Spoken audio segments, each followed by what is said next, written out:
Google bukan sekadar perusahaan teknologi ini, adalah mesin inovasi dunia. Dengan misi mengorganisasi informasi dunia dan membuatnya dapat diakses oleh semua orang. Google terus mendorong batas kemampuan manusia melalui teknologi. Setiap program yang dikembangkan dari Android hingga didorong oleh semangat kolaborasi, kreativitas, dan keberanian untuk mencoba hal baru. Budaya kerja yang terbuka dan inovatif membuat Google jadi tempat lahirnya ide-ide revolusioner. Kinerja mereka bukan hanya soal kecepatan dan skala, tapi tentang dampak nyata bagi masyarakat global. Dalam video kali ini, kelompok kami akan mengemas apa saja kinerja dan motivasi yang dilakukan Google. Selamat menonton!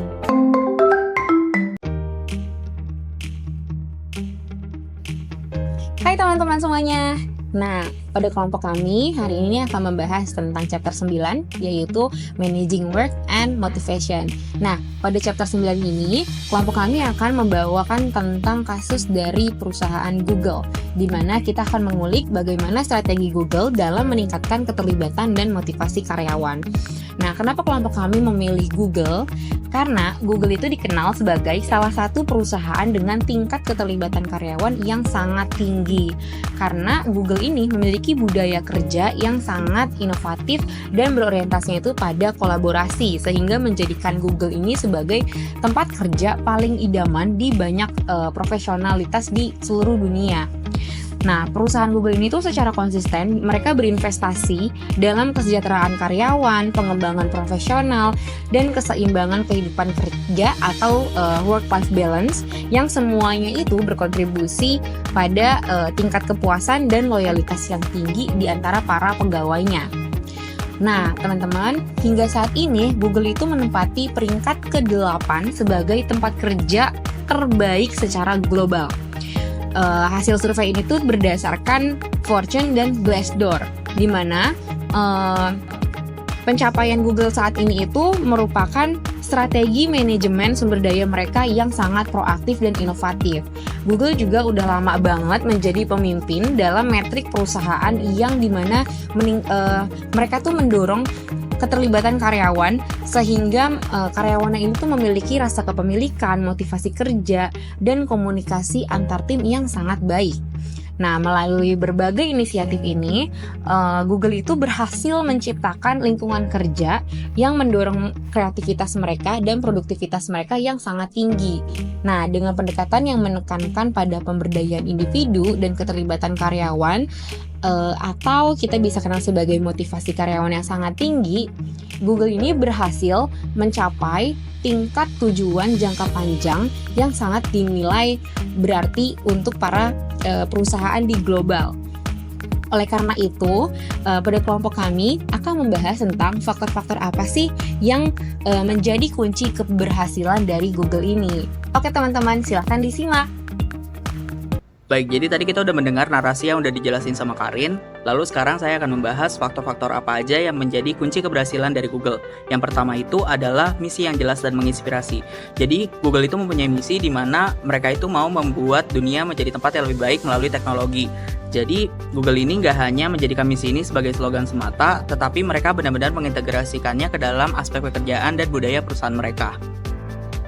Baik, yang kedua itu adalah dorongan terhadap inovasi. Jadi Google itu menerapkan kebijakan di mana karyawan diberikan waktu 20% dari jam kerja untuk mengerjakan proyek yang mereka minati atau biasa disebut dengan passion project.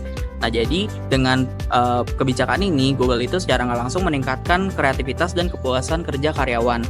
Nah, melalui kebijakan ini mereka itu banyak menghasilkan produk revolusioner seperti Gmail, Google Maps, dan Google AdSense. Masuk ke poin ketiga, kunci keberhasilan Google. Nah, di sini masuk ke fokus ke pengembangan karyawan, di mana Google memiliki program seperti Googler to Googler dan Karir Guru, di mana program ini memungkinkan karyawan untuk saling mengajar dan belajar satu sama lain, memperkuat keterampilan dan pengetahuan secara internal, serta mendorong pengembangan karir. Nah, untuk Googler to Googler akan dijelaskan oleh Nicholas. Oke, kita akan masuk ke Google to Google atau yang biasa disingkat G2G. Itu adalah program pembelajaran internal di Google yang berbasis peer-to-peer, di mana tuh para karyawan Google itu disebut Googlers, saling berbagi pengetahuan dan keterampilan satu sama lain. Nah, ini tuh ada tujuannya. Yang pertama itu mendorong budaya berbagi pengetahuan. Yang kedua itu bisa mempercepat pengembangan keterampilan dalam organisasi. Yang ketiga itu meningkatkan kolaborasi lintas tim dan fungsi. Nah, contoh aktivitas dalam program G2G ini, yang pertama itu kita bisa melakukan workshop atau pelatihan yang diajarkan oleh karyawan untuk karyawan lain. Misalnya seperti public speaking, machine learning, atau bahkan mindfulness. Yang kedua itu sesi mentoring informal antara Googlers. Yang ketiga itu kita bisa menggunakan tech talk atau sesi berbagi pengalaman dari proyek-proyek tertentu. Nah, program ini itu menunjukkan filosofi Google bahwa semua orang itu bisa menjadi guru dan bahwa pembelajaran terbaik sering terjadi dari rekan sejawat yang mengerti konteks pekerjaan tentang sehari-hari. Nah, ada juga karir guru yang akan dijelaskan oleh Fafa. Nah, untuk karir guru sendiri adalah program bimbingan karir internal di Google yang dirancang untuk membantu Googlers mendapatkan panduan dan saran mengenai pengembangan karirnya. Tujuannya ini adalah pertama memberikan akses ke mentor berpengalaman di luar tim seorang Googler. Terus kedua, membantu dalam pengambilan keputusan karir seperti promosi, rotasi peran, atau eksplorasi jalur karir yang berbeda. Ketiga, bisa mendorong pengembangan profesional dalam jangka panjang. Nah, cara kerjanya gimana? Pertama, seorang Googler dapat mendaftar untuk sesi dengan karir guru berdasarkan topik dan kebutuhan mereka. Karir guru adalah Googler senior atau berpengalaman yang telah dilatih untuk memberikan bimbingan karir secara objektif dan mendalam. Nah, sesi ini biasanya bersifat rahasia, 1-1, dan tidak terikat langsung dengan evaluasi kinerja formal. Wah, menarik banget ya antara Google to Googler dan juga karir guru. Ada nggak sih perbedaan antara kedua tersebut? Nah, kalau perbedaannya itu, pertama dari fokusnya sendiri, Googler to Googler itu lebih pembelajarannya peer-to-peer yang udah dijelasin tadi. Nah, kalau karir guru itu lebih ke bimbingan karir individu. Nah, kalau bentuk kegiatannya ini, tadi kayak Googler to Googler lebih ke pelatihan, ada workshop, atau sharing sesi berbagi. Nah, kalau karir guru ini benar-benar bimbingan pribadi, 4 mata. Nah, untuk pemberi materi atau mentornya itu kalau Googler to Googler itu sesama Googlers. Nah, kalau karir guru itu senior itu sebagai karir gurunya. Nah, tujuannya, di sini perbedaan tujuannya itu kalau Googler to Googler itu meningkatkan keterampilan. Nah, kalau karir guru itu membantu perencanaan dan pengambilan keputusan karir. Oke. Faktor keberhasilan lainnya yang keempat itu ada umpan balik dan keterbukaan. Google menggunakan survei tahunan seperti Google Gaze untuk mendengar opini karyawan. Ada juga sesi seperti Open House Fridays di mana kalian bisa bertanya langsung kepada pimpinan. Nah, yang kelima itu ada lingkungan kerja inklusif. Terdapat 16 grup sumber daya karyawan untuk mendukung kesetaraan ras, gender, disabilitas, dan veteran.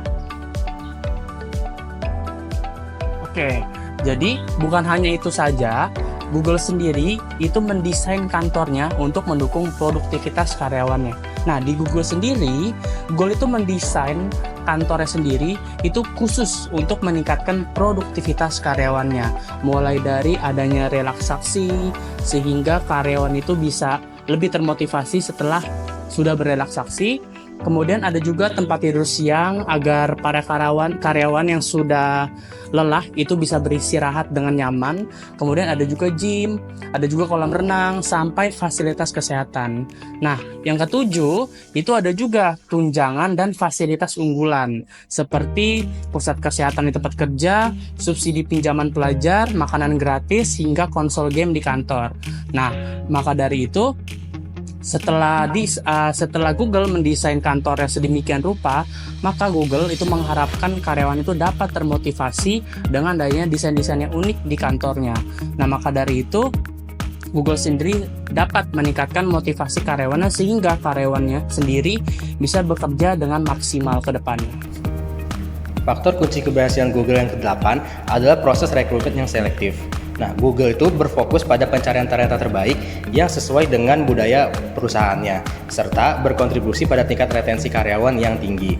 Nah, di balik kesuksesan Google pernah mengalami tantangan yang membuat dia tuh mendapatkan kritik pada bulan Januari tahun 2024. Nah, kritik yang didapat itu disebabkan karena cara mereka menangani PHK yang dianggap itu kurang berkomunikasi dan kurangnya keterlibatan para manajer.